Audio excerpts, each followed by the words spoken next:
Hello and Assalamu alaikum everyone, and welcome to the 57th edition of LUMS Live. Just a quick reminder before we begin our discussion for the day, if you've missed previous sessions of LUMS Live, they're available to stream on the LUMS Facebook page, and you can catch them on YouTube as well. So please go check out these very interesting conversations with some of the best thinkers and innovators in Pakistan and beyond. Today, we're going to talk about Pakistan-US relations under the Biden administration and get the view from Washington. So Donald Trump departs office on Wednesday this week, and Biden will be sworn in, inheriting a collection of crises unlike any in generations. There's a nation reeling from disease, there's economic turmoil, racial strife, and now, of course, the aftermath of the assault on the Capitol. There's also crises outside of US borders that Biden will have to reckon with. He's made no secret of the fact that he plans to bury America first as a guiding principle of the nation's foreign policy, and once more take a more traditionalist approach, one that brings back US global leadership, international diplomacy, that restores US alliances and promotes a rights agenda abroad. So where does Pakistan fit into this vision? That's what we're going to discuss today. A couple of weeks ago, maybe a month ago, we held a very interesting session on the same topic with ambassadors Jalil Abbas Jilani and Temina Janjua.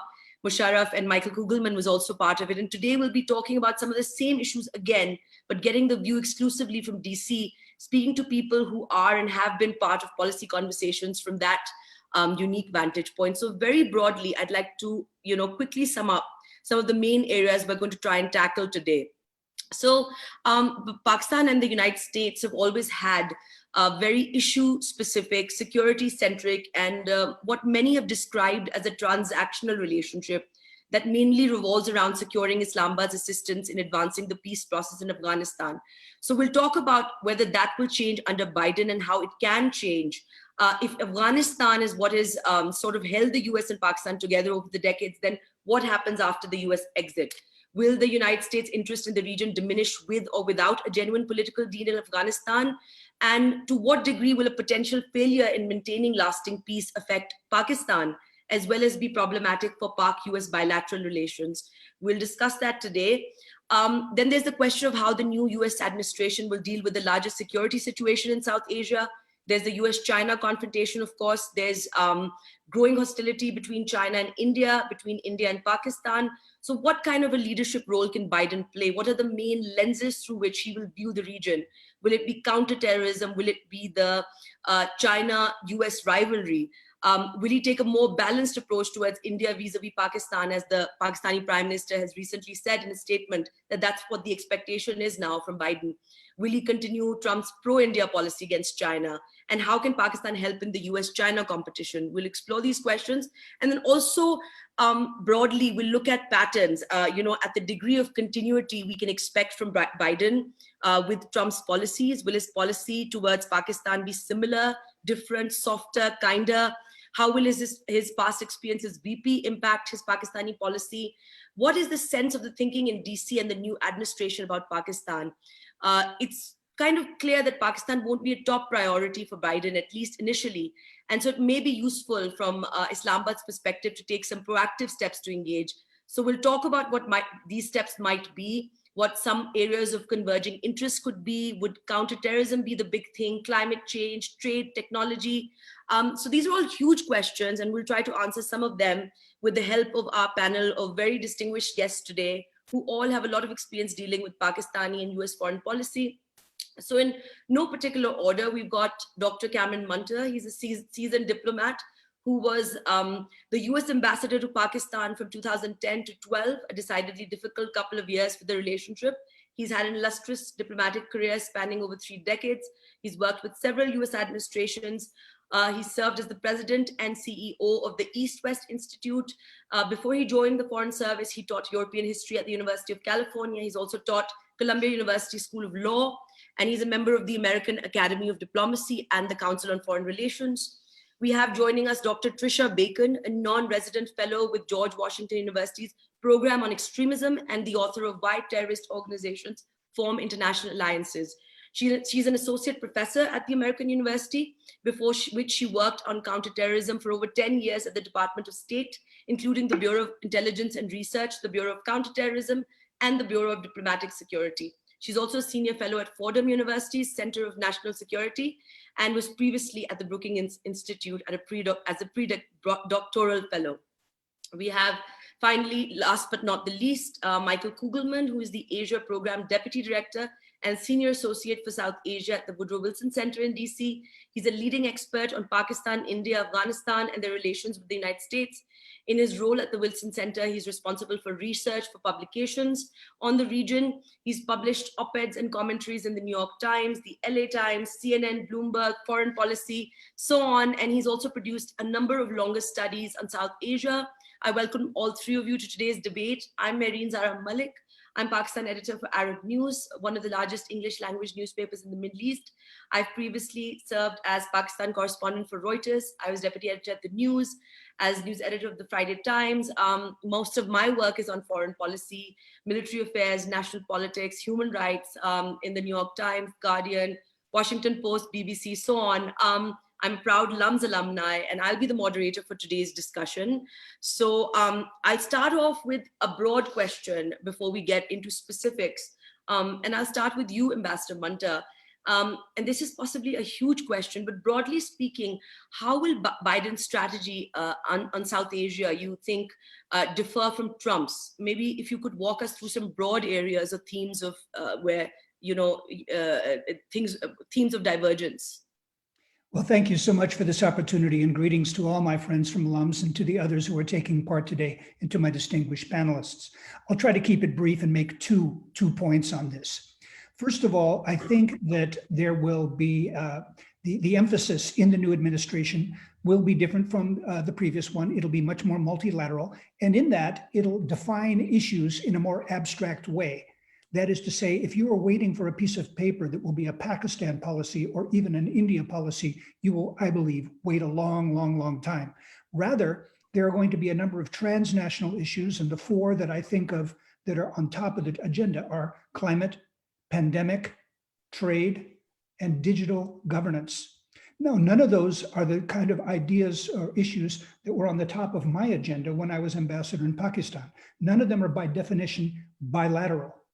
The question will be for Pakistan, in my opinion, how do you make yourself part of that discussion if indeed the Biden administration is going to repair its alliances as it wishes to do in Europe and East Asia? How is it going to be something that is global? If you are Pakistan, how do you participate in this discussion?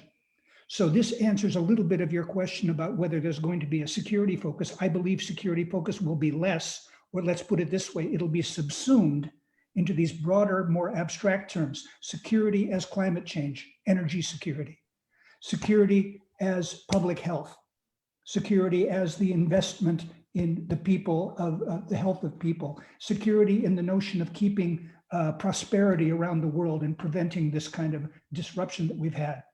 Finally, I think that you can look for an enormous, if there's one country that the Americans will focus on, it will be China.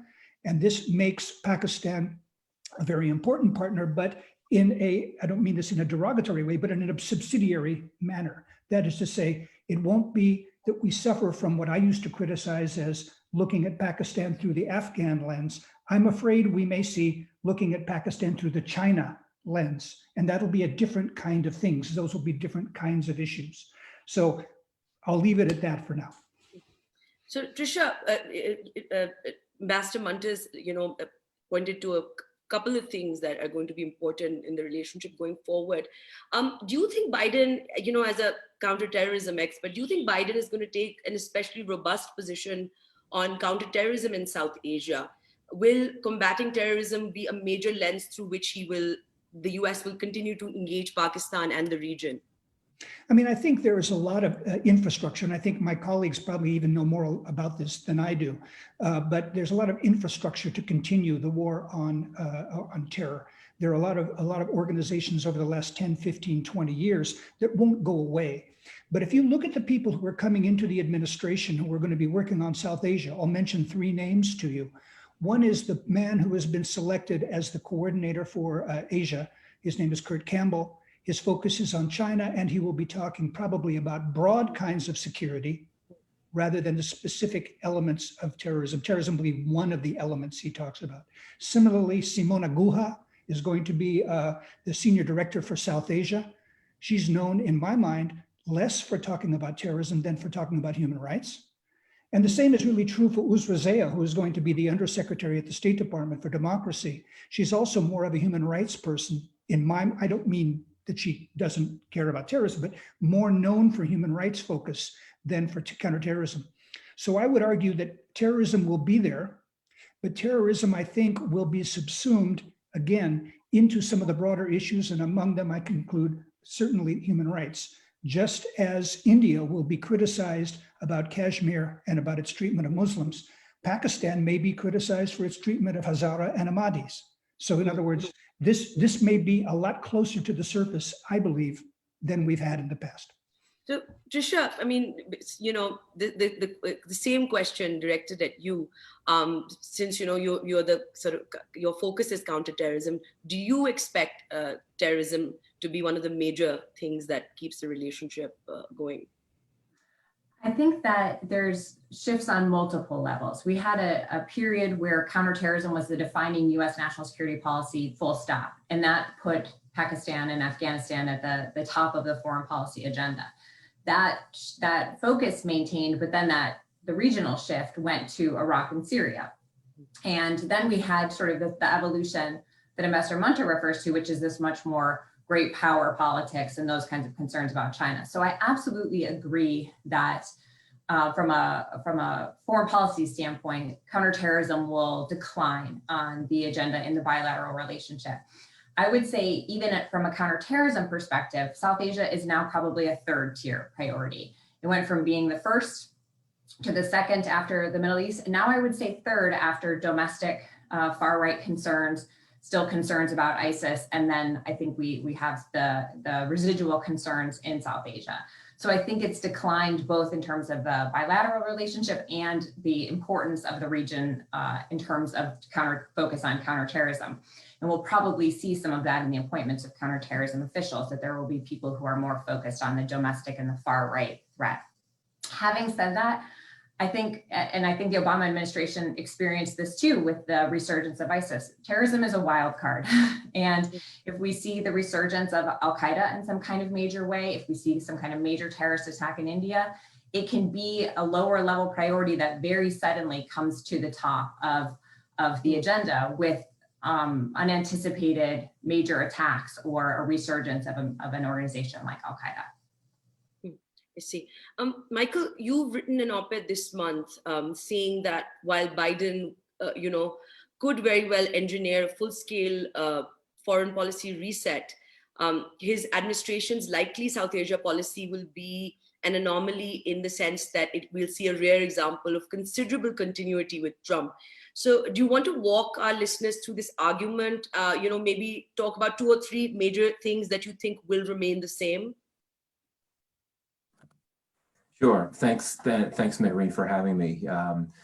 Several points to highlight here. One is I think, at least in the immediate term, I do think that this administration, like its predecessor, will look at the relationship with Pakistan through the lens of what's happening in Afghanistan. So long as the US continues to have even a modest number of troops in Afghanistan, and of course, Biden will inherit 2,500 of them, and so long as there is a peace process going on, I imagine that this new administration will want to be engaged in that process, and that suggests a need to work with Pakistan. So I think, at least in the initially, like with the Trump administration, you are going to see this government in Washington viewing its relationship with Pakistan through that familiar lens, one that's been there for several decades.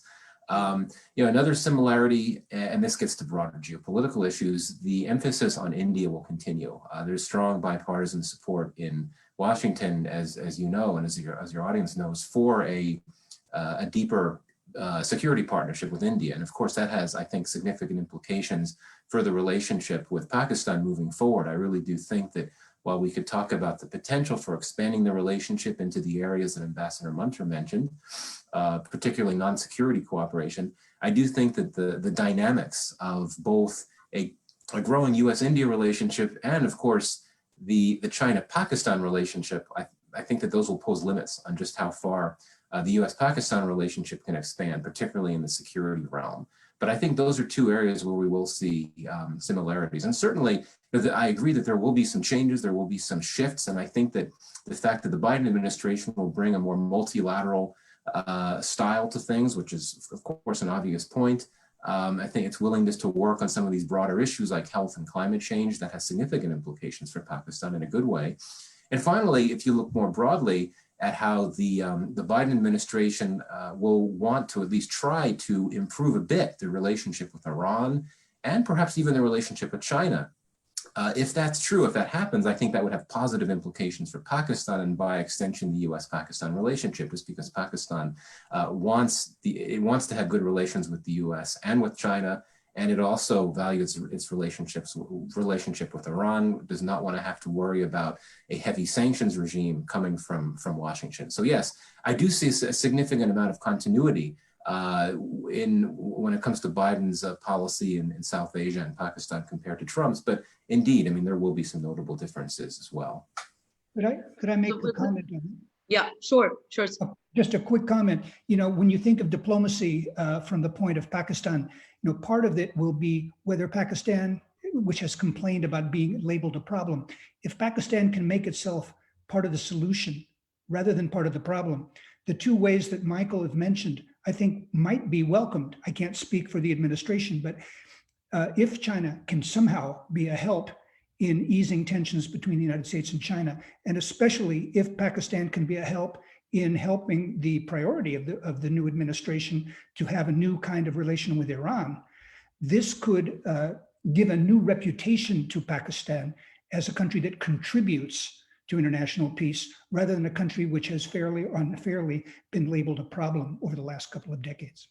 Yeah, we're going to talk about India and China in detail in a bit. I wanted to talk about Afghanistan and ask you, Ambassador, how do you see things shaping up in Afghanistan over the next few weeks and, you know, the beginning months of Biden's administration, and how will this impact Pakistan? And this is this kind of a supplementary question to this, which has come from one of our listeners, which is that in the past, then Vice President Biden is said to have suggested that instead of a protracted counterinsurgency in Afghanistan, there should be a smaller number of troops there, and those that are present should be utilized for targeted counterterrorism operations against main leaders of Al-Qaeda. If that strategy had been adopted instead of what was eventually done, what do you think would have been the nature of US-Pak ties today? So if you could talk about Biden's first, few steps in Afghanistan that you expect, things that will happen, and then maybe also, this question from a listener. Yeah, I would defer to my colleagues on this because I'm speculating on evidence that I have from 10 years ago from my contact with Vice President Biden. Nonetheless, he was never a fan of a big American footprint in Afghanistan. And so it may be that the current small footprint pleases him more. I hate to try to think what Biden and Tony Blinken and Bill Burns and all these people are thinking, but my guess is they would simply like this not to be a big problem. That is to say, I don't see them having a number of new initiatives. I would rather predict that they will say, what can we do that will keep this from going off the rails? If the peace process can continue, great. Let's just hope this doesn't get out of control. So I don't have big expectations for new initiatives in the next few weeks. I have much more of a controlling a situation, which is frankly very worrisome. Right. And Tricia, as Ambassador Munter said, we can't claim to know what they're thinking. At this point, there's, I guess, not too much clarity if the Biden administration will fully respect Trump's agreement with the Taliban to withdraw all US troops. And that has, of course, huge implications either way for Pakistan, especially a possible security implosion of Afghanistan. So how do you see things playing out? And also, if there's no breakthrough in peace talks with the Taliban, no deal, and the US exits, what will that mean for Pakistan from a security perspective? It's interesting because the point that President-elect Biden does not want a large presence in Afghanistan and didn't under the Obama administration has been somewhat oversimplified in how he might think about this current situation. Because as Ambassador Munter pointed out, he wanted a counterterrorism presence. And that's very much how the presence would look now. A small presence, military presence with some counterterrorism capability. So in a way, that is what the current configuration is. And politically, it would be unfortunately, whether or not he came up with the deal, if he does withdraw US troops and there is some kind of resurgence of terrorism in Afghanistan, that will fall to his administration. And so he has some considerations there. There is a pretty significant subset of people who work on counterterrorism that see the Al-Qaeda and the Taliban still very much in close collaboration. Most of the recent killings of Al-Qaeda operatives in Afghanistan have been in Taliban-controlled areas, of pretty senior Al-Qaeda operatives. So there's a lot of skepticism that there is a willingness and an intent on the Taliban side to fulfill any kind of promises about breaking with Al-Qaeda or managing Al-Qaeda. So I think that there are sort of competing issues there, especially with how Biden has viewed this in the past. Having said that, I think that there is also a reluctance to be the entity breaking the deal. Having said that, I don't think the Taliban has kept up their side of the deal. So it is he inherits a conundrum right up from the outset in terms of Afghanistan, and there's no sort of question about that. I do think that there will be a push to maintain some kind of counterterrorism capability, whether that's in Afghanistan or somewhere else in the region, because of these lingering concerns about the Taliban's relationship with Al-Qaeda, which again could provide a strain in the US-Pakistan relationship, because the US will look to Pakistan to enforce or to pressure the Taliban on some of these issues. And Pakistan has gotten kudos for its willingness to help with the peace process and help bring the Taliban to the table. But there is a flip side of that, and that is that there will be an expectation that Pakistan will use some of that same leverage to push the Taliban on the Al-Qaeda question. All right. Michael, from you as well, just kind of taking forward what Tricia said and Ambassador Munter has said, how do you see Afghanistan affecting the Pak-US equation? Especially if things get worse and the Taliban harden their position, what would Pakistan's options be then? Yeah, it's a good question. I think that so long as there is a peace process in effect and one that's active, and the administration perceives Pakistan to be trying to play a constructive role by pressuring the Taliban to agree to the demands and the expectations that Kabul has and so on, I think the relationship will be okay. But indeed, it's when you get to points where the peace process seems to be going south, where there's not progress being made, where the violence continues unabated, which it has, and if the administration starts to believe that Pakistan is not being helpful, either if it's not pressuring the Taliban enough, and of course one could ask if that's fair or not a demand to make, because there's some that believe Pakistan doesn't have as much leverage over the Taliban that Washington and others say it does. But at any rate, if the administration concludes that Pakistan is not being helpful, or if it concludes that Pakistan is not trying to pressure the Taliban, then I think the relationship, the U.S.-Pakistan relationship, could certainly go downhill. But I think that I agree with Dr. Bacon that counterterrorism has long been a lens through which Biden has looked at Afghanistan, and that will continue now. And I think that there could be a key moment coming as we get into the spring, the end of April and May, when, according to the U.S.-Taliban agreements, the U.S. must pull out all remaining troops, so long as the Taliban has upheld its commitments to sever ties with Al-Qaeda. And if by then the administration concludes that the Taliban has not severed its ties with Al-Qaeda, what does the administration do at that point? I think that the administration could make the argument then that the U.S. has a right to maintain troops on the ground in Afghanistan to serve a counterterrorism role because the Taliban has not upheld its commitment in the agreement. But of course, that could set off a crisis if the Taliban says, no, that goes against the deal. Then there could be some major ugly policy conundrums for this new administration to work through. But indeed, agree with Dr. Bacon that for this administration, I think the key focus will be figuring out how to maintain a counterterrorism capacity in Afghanistan, especially if you have to look at maintaining that capacity without any remaining U.S. troops on the ground. That could be, I think, a significant challenge. So I think maybe last question on Afghanistan from you, Ambassador Munter. I think you touched upon this a little bit in your first couple of comments, but this relationship with the US, which has sort of been Afghanistan specific, defined by Afghanistan. How can Pakistan work to change this? What will keep Washington interested once and if Afghanistan is out of the picture? And also, how would it benefit the US also to have a strategic vision for the region that is bigger than just, no Al-Qaeda, and to stop looking at Afghanistan and Pakistan as either war or terror or nothing? Well, on your second point, it would be very, very good to have a broader strategic notion of Pakistan based on its economy, based on energy issues, based on, human, all kinds of things, and not have the restriction which distorted the relationship of being overly focused on Pakistan's relations with Afghanistan and indeed on counterterrorism overall. Again, it's not that counterterrorism doesn't matter, and it's not that counterterrorism and the relationship with Afghanistan isn't important. But the answer to your question in a broad way, if I were Pakistani, would be, how do we make ourselves relevant to a larger agenda than the agenda you have given us or that we've developed over the last 20 years?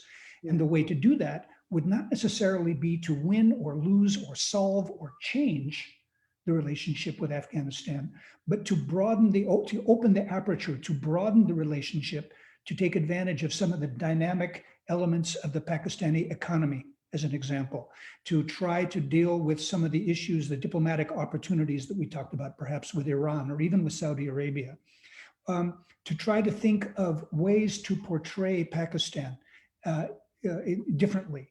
And, it's almost as if the worst thing Pakistan could do is wait and see what will happen with the Americans and hope things get better. I don't think the relationship's going to get better on its own. I think Pakistan can benefit from the Biden administration by taking part in the broad notion of how the Biden administration thinks it's going to solve global issues. That is Pakistan taking part in global rather than regional issues. It's a change, but I think it might be a very salutary one. Right. Tricia, about the security specifically, what do you think are the prospects for security cooperation between Pakistan and the US kind of going forward? How can they continue to be security partners? Is there intelligence agency level cooperation that's possible? I mean, what are the prospects for? And I think this is one area where we will see improvement from the Trump administration. The Trump administration took a pretty hard line on some of these issues and was somewhat unpredictable, I think, from the Pakistani perspective in particular. I think we'll see with the Biden administration a return to a much more sort of even keel, stable level of cooperation. I think there will still be pressure on some of the issues that were raised during the Trump administration, but they will be treated in a much more sort of regular way, in a much more sort of traditional way when we think about US foreign policy. There will be probably from Pakistan's standpoint sort of ongoing urging to do more on things like terrorism finance, but it won't be necessarily with the same level of unpredictability and vitriol and cutting off security cooperation that we saw during the Trump administration. So I think that aspect of it will be much more regularized and sort of in keeping with what we saw during previous administrations and how it's treated. So I think we'll see an improvement on that front. And but I think that there still will be efforts and pressure for Pakistan to do more on militant groups that are operating within the country. Great. Michael, I wanted to, ask you specifically about the Secretary of State pick, Blinken. I was reading this essay that he wrote in 2019 with Robert Kagan, condemning Trump's willingness to consider removing troops from Afghanistan. So, I mean, what stance do you see him taking towards Pakistan? Also, the Defense Secretary. I mean, do you think that this will be a team partial to Pakistan? The specific picks. Right. Well, I mean, as was mentioned before, it's sort of to be careful not to try to guess what these folks could do based on what they might have done when they served in government during the Obama administration, when obviously the geopolitical context and the U.S.-Pakistan relationship was in a very different place than it is now. I mean, the U.S.-Pakistan relationship is much more stable now, at least now, than it was during the last 2 years of the Obama administration. Look, I look at Blinken as someone who, like so many of these other picks to the top ranks of the Biden administration, is very familiar with the region, not just Pakistan, but the broader region. I think that's quite clear. I think that that Blinken and others at the top will, like Biden, value the importance of a workable relationship with Pakistan. But I also see Blinken and others as hawks on China from a democratic context, in the sense that these are folks that are not going to give China a pass, and certainly will want to explore ways to cooperate with China outside of the security sphere, particularly in areas like climate change. But it will continue to look at China as a strategic rival and indeed a strategic threat, and that has, I think, deleterious implications for the U.S.-Pakistan relationship. And also, Blinken is someone who's a strong proponent of partnership with India, as others, Biden and others will be too. So I think it's hard to say. Yes, I mean, I would think he would want to be a friend. He would want the U.S. to be a friend of Pakistan for sure. But I don't think that we could assume that he's someone that would want to push to, evolve this relationship to levels that it has not experienced in many years. I think that he would want the relationship to be a workable one. He would want to emphasize diplomacy with Pakistan, and certainly it would be a friendlier, it would be more predictable relationship. It would not be as mercurial, it would not be as unpredictable as it had been in the Trump years. But this is someone that I think is not necessarily going to want to really call for a huge broadening of the relationship. And that's not necessarily because of him and his views, but just because of the broader geopolitical realities that we were discussing before about how the US looks at China, how it looks at India, and so on.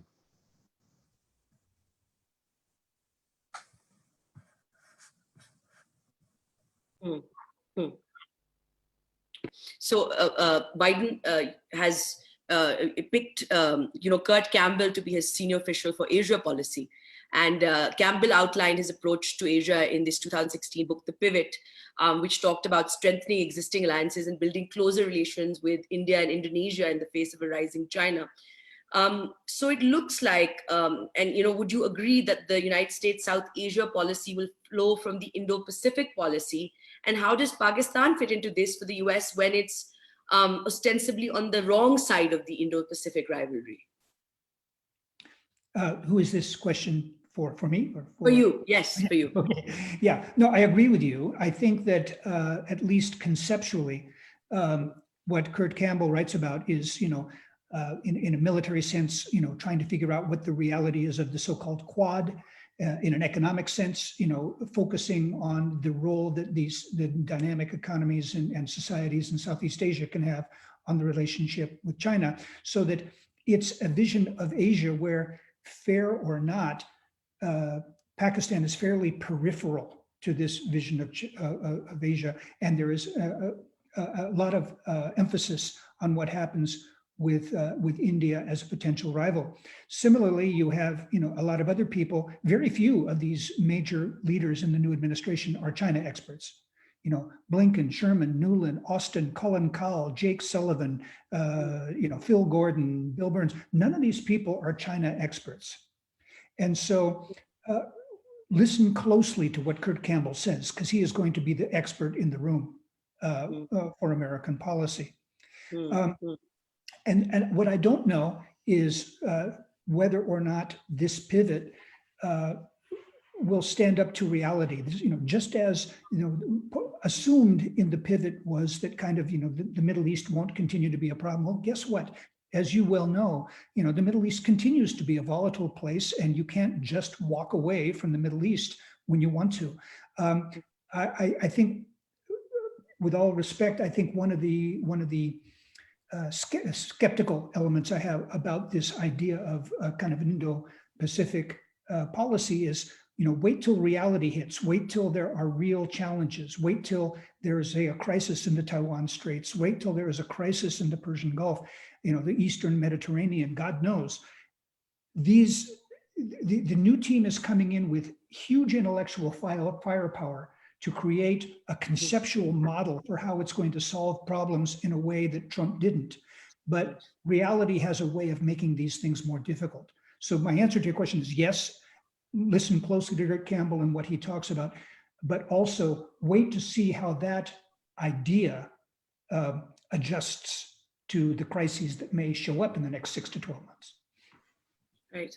And while we're talking about India, Tricia, how do you see the US under Biden dealing with India-focused militant groups in Pakistan? Do you expect the pressure to go up?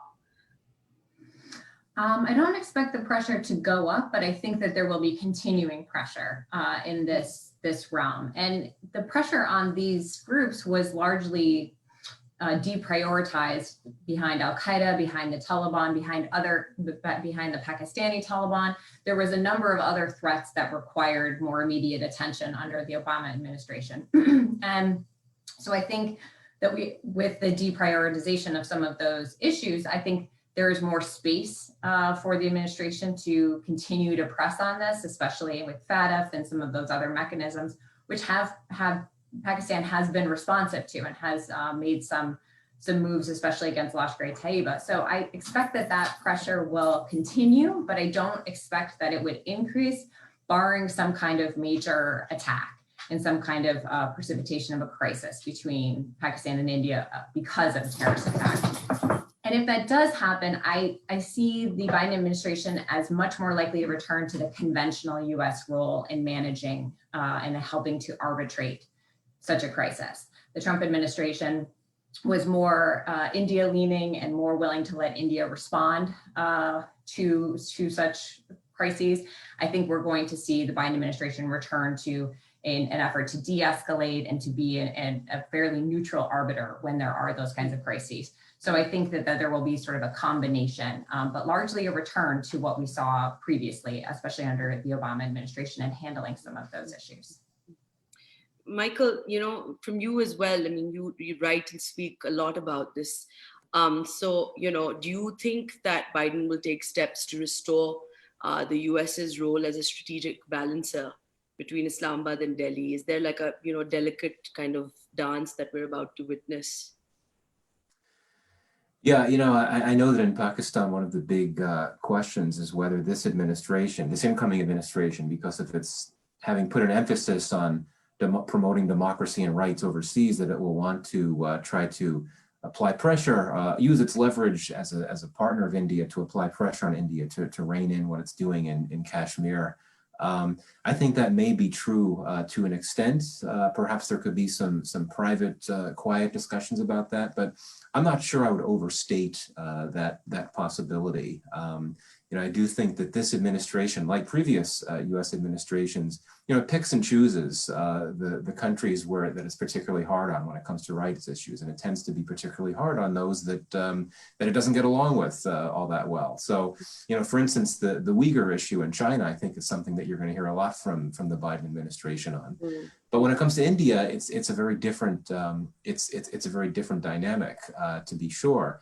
And one thing that I sort of have wondered about is, given what happened here on January 6th, which really represented one of the greatest threats to American democracy in many years, might that prompt the Biden administration to at least initially scale back on this emphasis it places on promoting democracy and rights abroad and criticizing countries for their rights issues? Well, the interesting thing is... That was a fan question I was going to ask you in a bit.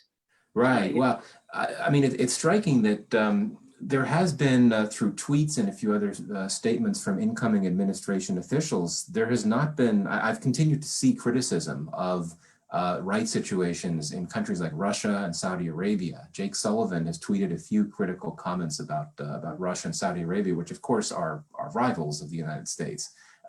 So it's hard to say, but I do think that in the broad scheme here, there's not going to be much of a change. I think that some may have overstated the role that the Trump administration tried to play in the Kashmir issue. I think that Trump never really offered to mediate. He said that he would be happy to mediate if both India and Pakistan asked him to. And obviously everyone knew that India was never going to ask him to mediate. So I see that really not as an offer. And for the US, for the Biden administration, I think that the core interest will remain the same that it has for previous administrations, that it wants to do what it can to ensure that things don't get out of control between India and Pakistan. It's not going to proactively try to get the two sides to discuss Kashmir. Certainly it wants the two countries to be getting along better. It's going to be looking to identify off-ramps to perhaps quietly direct these two countries to focus on. But this administration will largely want to stay away from the Kashmir issue. Ambassador Munter, in your first initial comments, you talked about Pakistan now needing to be part of the solution rather than always being viewed as a problem. So what role do you think Pakistan can play in the competition between the US and China? So for instance, we know that in the 70s, it provided a communications back channel, facilitated Washington's outreach to Beijing, and then Nixon paid a historic visit to the country. So, I mean, is it an outlandish idea perhaps that Pakistan could play some kind of role in bringing the US-China together again, and reduce the standoff today? I wouldn't take it too far. The world has changed sufficiently. And, to add on to a point that I think is very important that Michael Kugelman just made, it's not only that there will be certain continuities and breaks with foreign policy, but probably the biggest break that I expect is that the Biden administration's overwhelming task is domestic.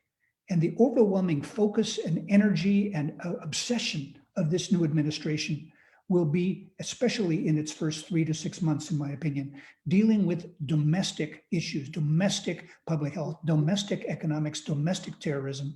And so that would lend credence, I think, to what Michael said, that don't expect the Americans to go out on any limbs, mainly because the capacity of this administration will be so focused, perhaps rightly so, on domestic issues that many foreign affairs issues or even opportunities may be lost, or at least in holding patterns. That said, I think when you think about the possibility of Pakistan with China, it would be that at least not to look at the situation as it sometimes is described domestically in Pakistan as playing one off against the other. I think that I hope that the administration of Prime Minister Khan is sufficiently sophisticated that you're not going to win if you play America off against China. The only question is, are you able to try to find those areas if what you want is some sort of lessening of tension between the United States and China? Can you come up with an idea that is high on the list of priorities of both countries that you could contribute to? Whether it's talking about the big issues like getting climate change or getting pandemic control, whether there's some contribution you can make to dialogue. Not sure there is, but to really explore this, and especially to try to come up with ways in which you can foster, or at least prevent the worst and foster the best. That try to come across as someone who's saying, I have a suggestion. I want this to be part of policy. The difficulty, as I started off with, is getting America's attention, because I think that America's attention over the next 3 to 6 months is overwhelmingly going to be on domestic issues. Tricia, this is a sort of a fan question for you. So you know that Pakistan has given the UN Secretary General a dossier accusing India of stoking terrorism in Pakistan. They've called on the UN and the international community to, I quote, take note of Indian terrorism and subversion against Pakistan and prevail on India to desist from these illegal and aggressive activities. So how is Washington viewing this dossier? I think that these are accusations that the U.S. government is well versed in, has heard from Pakistan a number of times over the years. And certainly I recall us getting similar information from Islamabad when I was in the government. I'm sure Ambassador Munter remembers this as well. Whenever that information has come in, we were always asked to look at it closely and take it seriously and determine if we had information that corroborated it. Generally, we found a lot of the accusations we could not substantiate. But it was something that was constantly looked at closely and with concern. But often we weren't able to corroborate the accusations within that. And so I think it is taken seriously, but it is also taken carefully. I see. Michael, this one is for you. It's likely that Biden is going to continue to press Pakistan on China and issues such as, the Chinese debt trap, for instance. So how do you think that will impact Pakistan, which of course continues to be dependent on both IMF and Chinese loans for economic stability? Yeah, well, I mean, clearly, as we've discussed, China is going to continue to be a thorn in the side of the U.S.-Pakistan relationship, but just like India will be for that matter. I think that it's worth noting that until relatively recently, the U.S. government, no U.S. government had come out in public opposition to the CPEC or the Belt and Road Initiative. It was only relatively recently, in November 2019, when you had Ambassador Alice Wells, who at the time was the top South Asia official at the State Department, who publicly was very critical of CPEC and BRI. How will the Biden administration look at that? Well, for all we talk about how this next administration will want to look for areas of cooperation with China where they exist, I really don't see CPEC as one of them. I think that if you get a particularly optimistic official that may be willing to look at CPEC through a purely economic lens as something that's meant to, build more infrastructure, promote more employment, promote more stability, prosperity, whatever the case may be, well then sure, yeah, I mean, then you could support it. But this notion of China being a strategic competitor, a strategic threat, that's going to remain. And I think that if it was some other country that was engineering this huge transport corridor project, it would be a different story. But since it's China, I don't think that we can expect the Biden administration to take a different position. What impact that could have? Well, clearly it's not going to have an impact because Pakistan is not going to let any criticism from any U.S. administration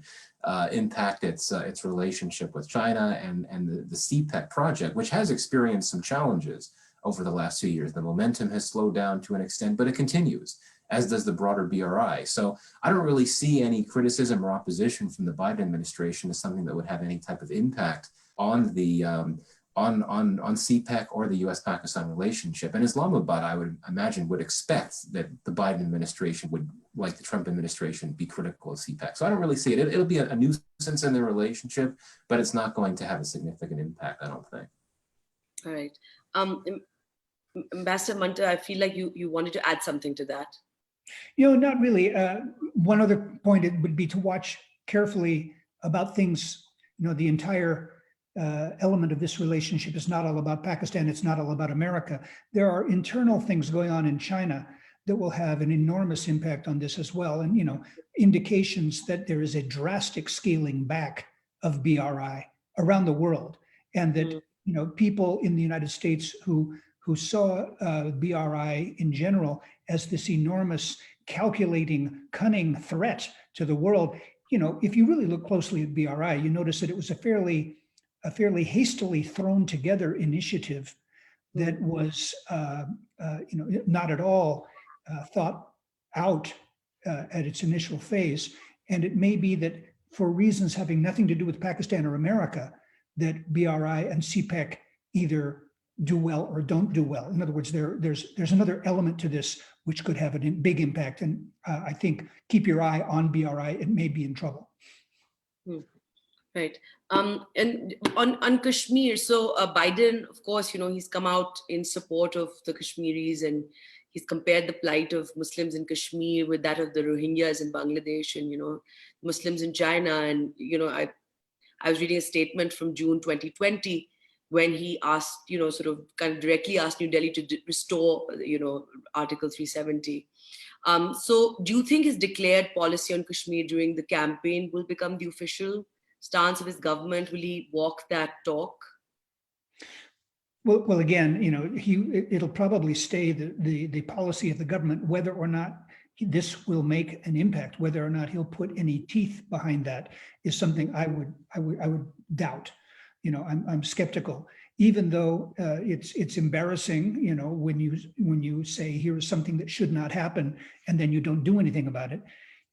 That is the way that politics works, just as, the Pakistanis are good friends with the Chinese who are doing terrible things to their fellow Muslims in the Uyghurs. So this happens. It is the policy of the United States to be critical of what happened, the lifting of the changing of the Constitution in 2019 and all of those kinds of changes. But my personal sense is I do not see the United States putting a lot of oomph behind any criticism of Kashmir. Right. And I mean, it's kind of, I think, difficult to expect Biden to take India to task on Kashmir when Pakistan is so blatantly ignoring all kinds of rights and constitutional violations within Pakistan, right? I mean, press freedom and minority rights and whatnot. Michael, to what degree do you think Pakistan is at serious risk of falling on the wrong side of Biden's human rights agenda, given that this is one of the, sort of things that he wants to do in terms of moving away from the America First thing, which is to, pursue a rights agenda abroad? Yeah, well, as I said, I think the jury is still out as to whether he's going to really amp up that democracy and rights rhetoric after what happened in recent weeks here. But again, I mean, indications to this point show that he's not going to ramp it. He's not going to amp it down, so to speak. And yes, I think that there will be good reason, quite candidly, for the Biden administration to be critical of Pakistan for what has been an increasing crackdown on dissent. And of course, there's always been very concerning issues with religious minorities and so on. But it's really the crackdown on dissent that has really intensified, one that's expanded to social media. I certainly see that as something that the Biden administration would do. And I think more so than in the India context, where I think any criticism of rights issues in India would be kept private behind the scenes. With Pakistan, given the dynamics of the relationship, I don't think that the administration would feel compelled to keep those criticisms private per se.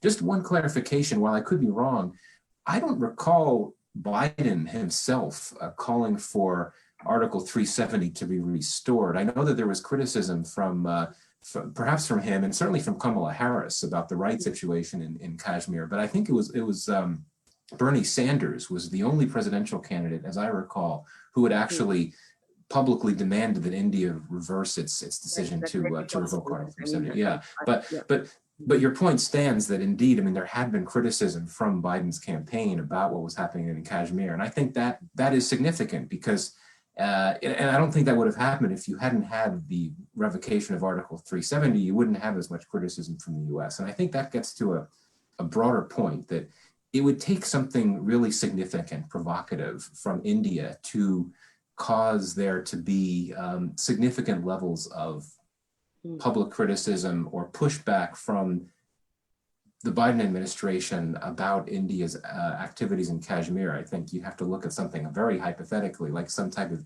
Indian provocation or even military action in Pakistan-administered Kashmir, which I know is something that many in Pakistan are very worried about. I would not overstate that possibility, but that's where I think you would get more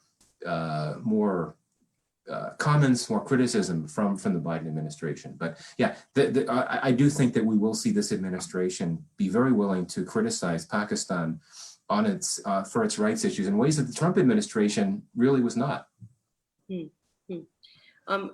This is a fan question for Dr. Bacon, which is the vice president, given her Indian roots, do you see her becoming a bridge between Pakistan and India or an obstacle? That's an interesting question. I think that I think the answer may be neither. I don't know that she will be an obstacle or a bridge, to be honest with you. I think that this is a veteran administration in a lot of ways.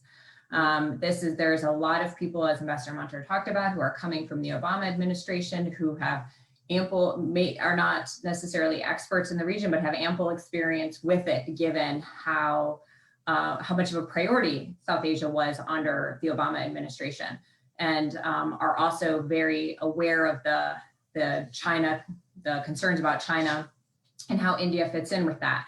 So I think that you have a very well-rounded foreign policy team. And you do also have a sense that there is an effort to rebuild the State Department, for example, and sort of create a team that of strength and equals, if you will, of the various elements of the national security apparatus, which again, it would be a shift away from how the Trump administration has handled things.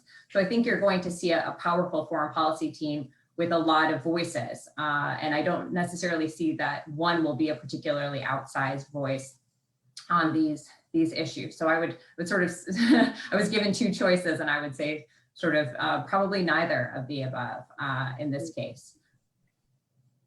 And Ambassador Munter, it looks like you wanted to say something about this as well. No, okay. So like if we can talk about the Middle East, briefly. Pakistan is, of course, trying to improve ties with Iran. The foreign minister was here recently.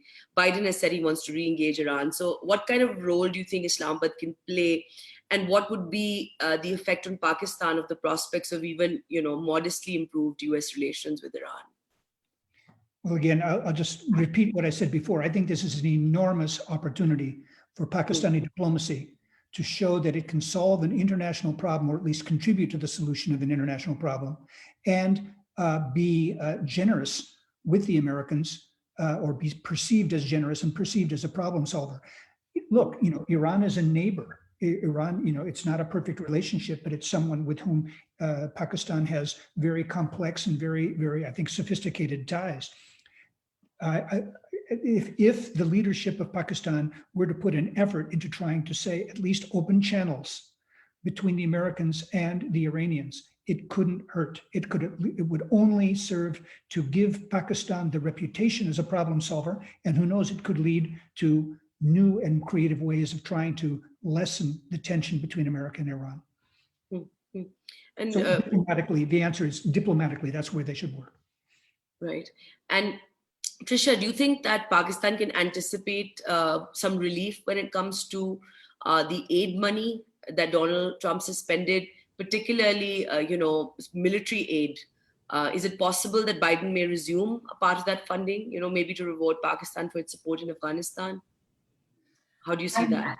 I am very much speculating here because and maybe Michael or Cameron have heard something specific on this. I have not. I think it is quite possible.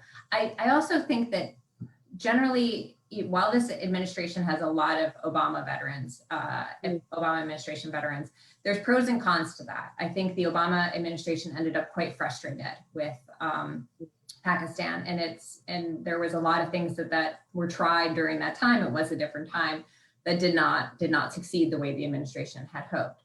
So I do think that there will be you won't see the same kind of offers of aid or assistance packages that we saw under the Obama administration. But I also think that there will be an effort to create a more even keel relationship, which could include installing that kind of security systems. I think that's very possible. But I also think, to Ambassador Munter's point, that some of these issues are just not going to be at the top of the administration's priorities for at least a matter of months until some things get more settled domestically. It's going to be a hard sell to be sending much money overseas until there is sort of an equilibrium reached within the United States with the various crises that we're managing. But what about the military sort of training program, which kind of survived political tensions of Obama's 8 years, including the killing of bin Laden, but then was suspended. So do you think that could come back?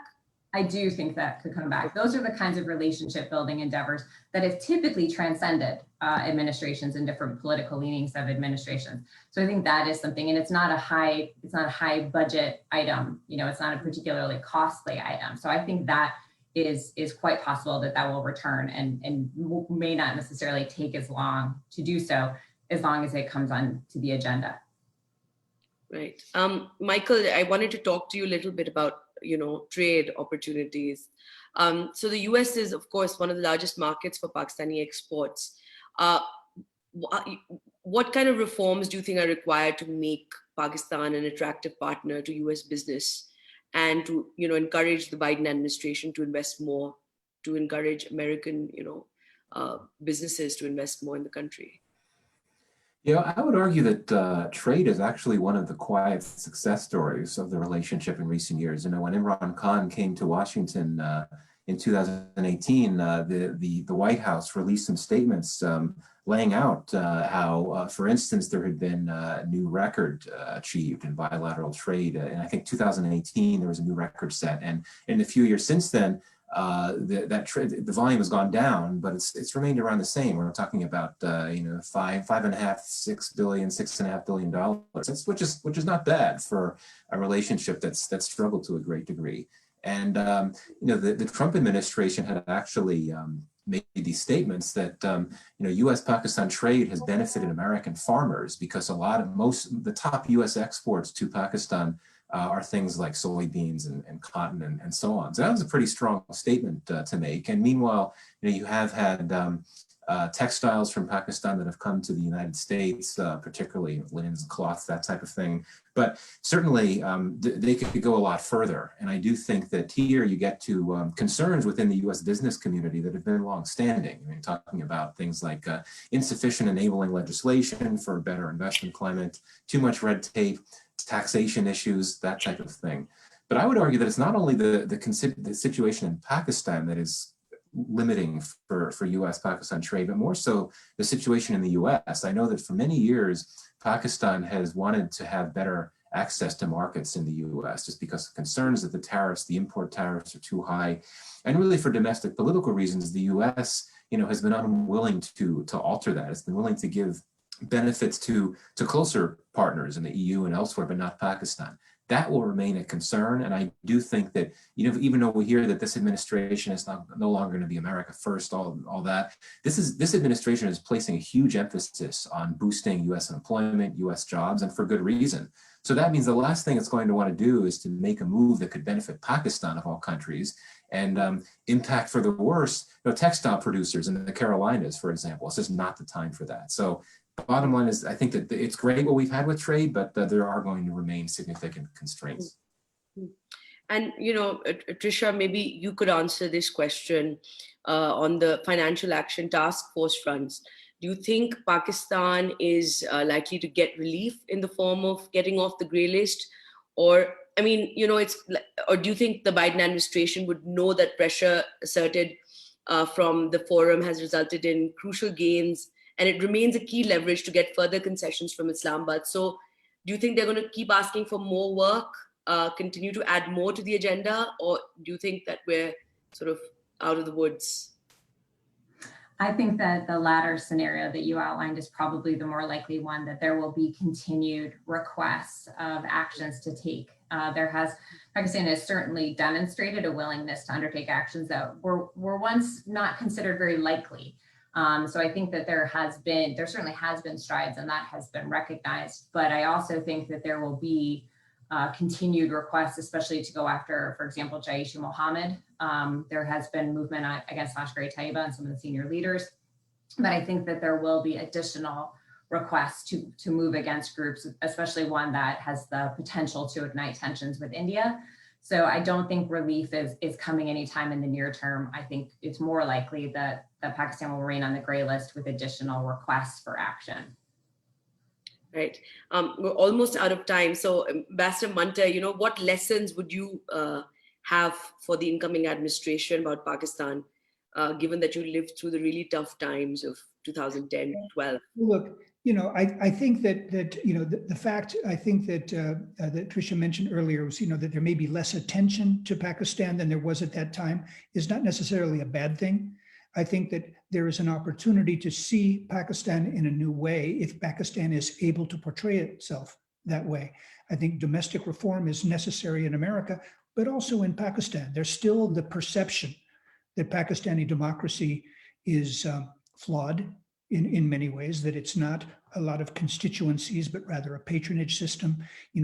When we talk about trade, I noticed that Michael was talking about textiles, but Pakistan has the potential to do higher value-added production. It has very bright people who can do interesting things. A kind of change in Pakistan's domestic reforms could lead to a new image of Pakistan in the United States I would like to think that at this time where the old negative image of Pakistan may be lessened, that the government and the people of Pakistan can step into the breach and maybe create a little bit more of this idea of a dynamic society, opportunity for young people in tech, in services, opportunity of diplomacy to contribute to broader global ideas. I think there's an opportunity for Pakistan to look to the United States, look for America to look at Pakistan through different eyes, but it'll depend on reform in Pakistan as well. So Tricia and Michael, like parting words. I very much agree with Ambassador Munter sort of in the different sphere that I look at, which is that counterterrorism has really defined the US-Pakistan relationship for a number of years. And I think it's still going to be an issue, but it can move out of the place of being the defining issue. And as the defining issue, it was a relationship with a lot of tension. So I think moving that into not the top concern or not the top focus can actually be a healthy thing for the relationship, as long as that issue does not once again rear its head in some kind of crisis. Michael, you get the last word. Yeah, and very briefly, I think that the best and healthiest way for the Biden administration to look at the relationship with Pakistan is to look at it through its own merits, not to let it be tethered by or impacted by China or India or Afghanistan. Look at it on its own merits, and I think the best way to do that is through emphasizing more bilateral non-security cooperation. As Ambassador Munter said, there's a lot more than textiles when it comes to economic opportunities. Energy, IT, public health, climate change. There's a lot of spaces to look at. And I think particularly if that type of cooperation is driven by the private sector and by other non-official channels, and I think you could really make some forward progress. So I think that now is the time to be focusing on some of these broader issues. All right, guys, it's been a wonderful discussion. I thank you all for joining us. I think by way of conclusion, I think the Biden presidency is something that Pakistanis will be watching with cautious optimism. Some things will change, but a lot will stay the same. But the China rivalry will have a major impact on US policy. But I think that one of the things that all the panelists seem to agree on was that the US needs to look at Pakistan beyond China and India and Afghanistan and try and find new areas of convergence. So I think that's all from us for today. Thank you to the panelists and to our listeners for tuning in, and Khuda Hafiz and good night.